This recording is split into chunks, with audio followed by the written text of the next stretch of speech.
Okay, hoping everybody's doing well. 7.3 multivariable systems, Gaussian elimination. So we are going to start doing elementary row operations. It's important that you know that these are the options, that's shapes.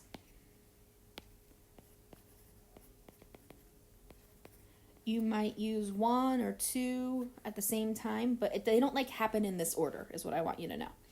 So one of the things you can do is interchange two equations, and I'm going to show you examples of all of this, obviously. Another thing you can do is multiply one of the equations by a non-zero constant. So this is what we did when we were doing elimination. This is why we reviewed elimination, and also why it's called Gaussian elimination. Maybe multiplying one of the equations by 2 is going to help you in some way. And then you can add a multiple of one of the equations to another equation, just like we did when we did elimination. The goal is row echelon form, a stair-step pattern with a leading coefficient of 1. So you want to have 1x plus the rest of it doesn't matter. And then you underneath that you want to have 0x plus 1y, the rest of it doesn't matter. And then underneath that you would hopefully have 0x plus 0y plus 1z, and the rest of it doesn't matter. So this is our first goal. Then this is what we want to do second, etc. So obviously we don't usually write ones, so it's just going to look like x and y, etc. So it's easier to see if we jump into an example. So example 1, this is in your notes. I'm just going to write the equation on the side real quick. Okay, one thing you might notice is that when we make z's, a lot of math teachers, we put that extra line in it because we don't want it to look like a 2. So depending on how you write your numbers, putting that little extra dash line in the middle of a z might be a good idea for you. Okay, remember our goals. Our goal is that we start with a 1x on the top line, and we already do. So we're good with that first goal. Now we want to move on to the second row, and we want it to start with a 0x, or basically cancel out. So think about what you do when you do elimination. When we were doing elimination, we like to have the same coefficient, but with opposite sign. So it doesn't always have to be row 1 and row 2. Oh, also something to mention, we call these by rows. So the top one is row 1. The next one is row 2, subscripts, capital R, subscript 3 for row 3. So it doesn't always have to be row 1 and 2 that you use, but in this example, it makes sense to me that if we take row 1 and add row 2, we're going to take row 1 and add row 2 and replace that row 2 with what we get when we add, then we'll have that 0x that we want. So here's what I mean. You keep everything else. Keep row 1. This takes a lot of paper, just as a heads up. Keep row 1 just like it is. Keep row 3 for now, just like it is. And then do what I wrote in blue and replace row 2 with it. So row 1 plus row 2, x plus negative x is 0 x's. I'm not going to write 0x, you're welcome to. Negative 2y plus 3y is y. 3z plus z is 4z. And 9 plus negative 2 is 7. So I did what's written in blue. I added row 1 plus row 2, and I wrote the answer in place of row 2. So now we've got more goals. We still have that 1x done. We now have the 0x done. And look, we have the 1y done. I'm going to get rid of all that because it looks messy. But we've got the first part of our stair step going. Now we need to make this one 0 out. So think about a way you can make the 2x become 0x using your elimination strategies. Okay, so all I've done so far is write down what rows I'm good with. I'm good with row 1, it starts with a 1x. I'm good with row 2, it starts with a 1y. Now I need to make, eventually, row 3 a little better. So we're working on the zeroing out, right? Hopefully you know you can only use these 2 rows, because those are the only 2 rows that have an x in it. So I have to use row 1 and row 3. I am replacing row 3 with it. In order to do that, if I take, and you can write this in whatever order you think makes more sense. You can do row 3, make your 3 a subscript, minus 2 row 1, or that's the same thing as negative 2 row 1 plus row 3. however you want to write it. Please don't write it twice. But this is the math we're going to do to make the 2x zero out. So row 3 minus 2 times row 1. Okay, we got a lot going on. Row 3, so 2x minus negative 2x, right? I have to, in my head, I'm going to write this once, but I'm not going to keep it there. I need to distribute a negative 2 into that one as I'm doing this problem. So 0x, which is what we wanted. Negative 5y plus 4y, right? Negative 2y times negative 2 becomes 4y. Negative 5y plus 4y leaves me with negative y. 5z minus 6z, because I'm multiplying the row 1 times negative 2, negative z.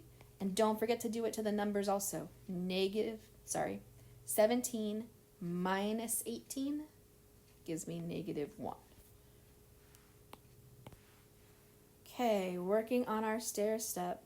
I am out of room, so I have to go to the side of my paper. Hopefully you can keep working vertically on your paper. 1x in row 1. 0x's, 1y in row 2. 0x's, now we would like to get 0y's. Figure out what you can do to take this equation. Again, I'm out of space, so I'm going up here, as great as that looks. And I'm going to keep row 1. Happy with row 1. I have been for a really long time. So many places to make a mistake when you're copying this stuff down, by the way. If it's ever not working out, go back and make sure that you wrote it down from one step to the other correctly.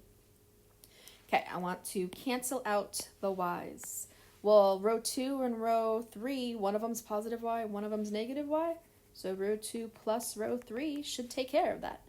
Go ahead and add row 2 plus row 3 and write your answer in row 3.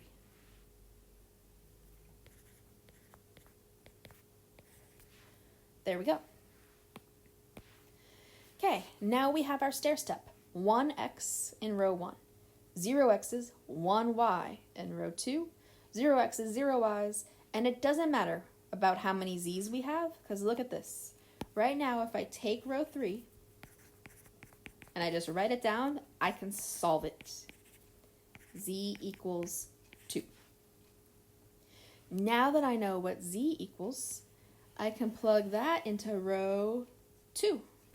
So take row 2 and plug in the answer to z. Now I know what y equals. Now that I know z and y, I can plug them both into row 1, and you should be able to find x.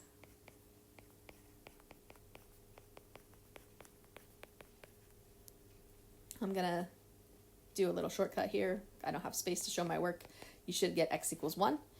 And we talked about this in integrated 3 last year. Maybe not. What we are finding is an intersection of 3 planes. There's a picture of this later. 3 planes intersect at a point. So you are still finding a point when you solve a 3x3 system. And it is written as a point. And it goes alphabetically. X, comma, y, comma, z. 1, comma, negative 1, comma, 2 is our answer to that system using Gaussian elimination. Okay, let's try another one. Depending on how that went for you, you might want to write a little smaller this time. I'm going to need to write a little smaller this time, and I'm going to start on the left margin.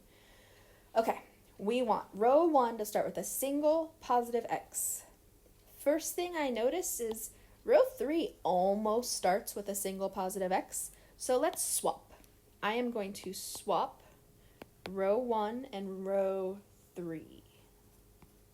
Swap row 1 and row 3. Writing what you're doing is going to become really important, especially as you get to the higher levels. So please just start doing that as I do it as well. So swapping rows. Put the bottom row on top. Keep the middle row for now. Who knows what's going to happen there. And put the top row on the bottom. Swap row 1 and row 3. Make sure you wrote everything down right. Okay. Still trying to get a single positive x on the top. So next thing I can do, just multiply row 1 times negative 1. Negative 1 R1. X minus 2y plus 5z equals negative 17. Keep everything else.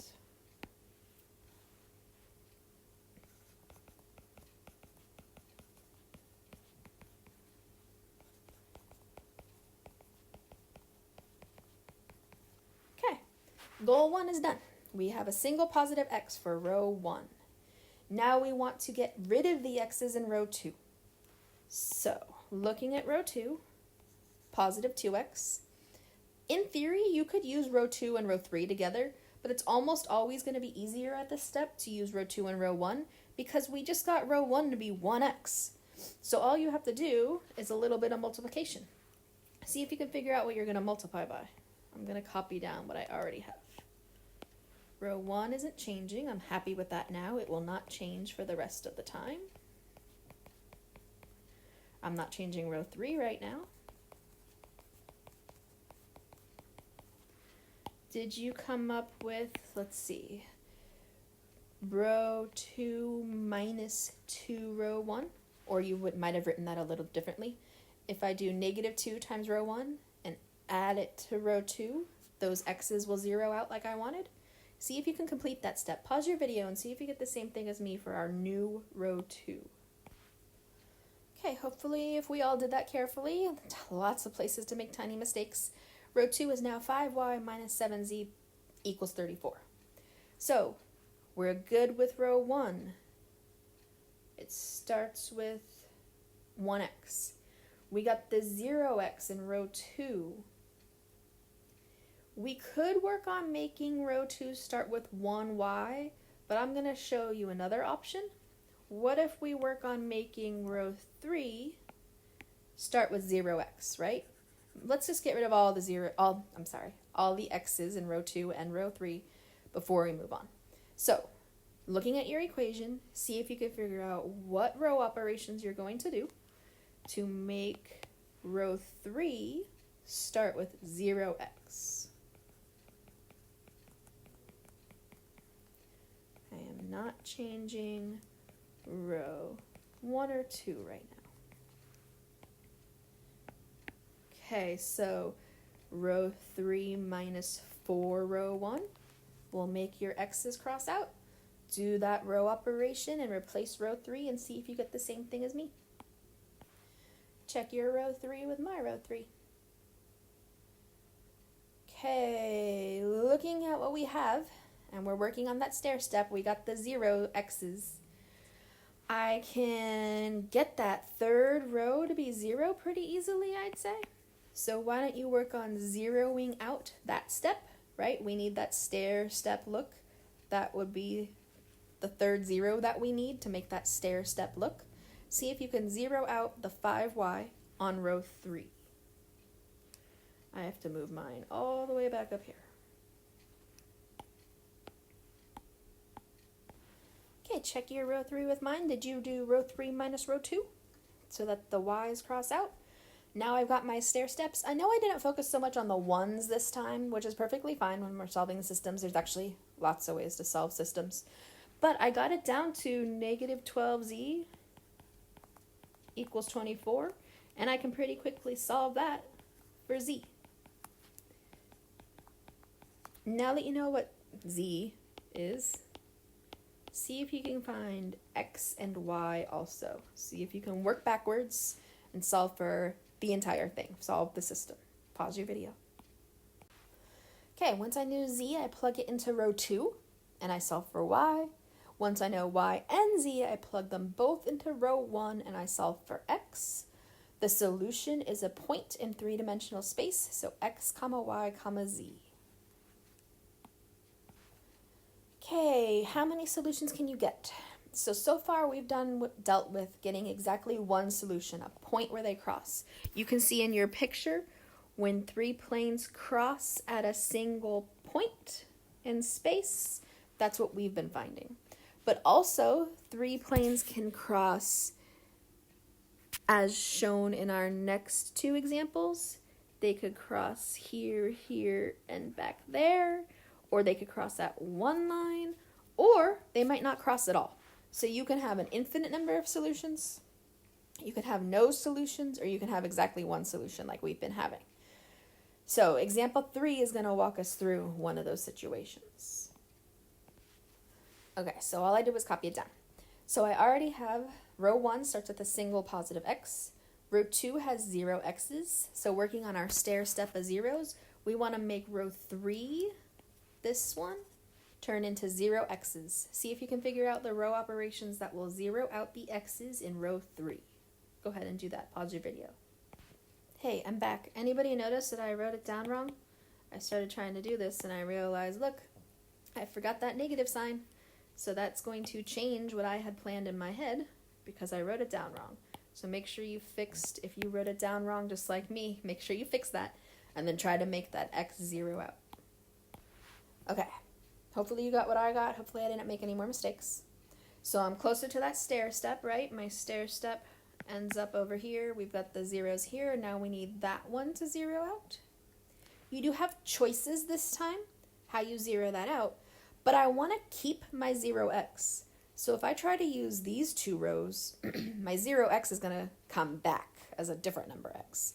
So instead, you always want to make sure you use the row that has none of the same thing you want none of, if that makes sense.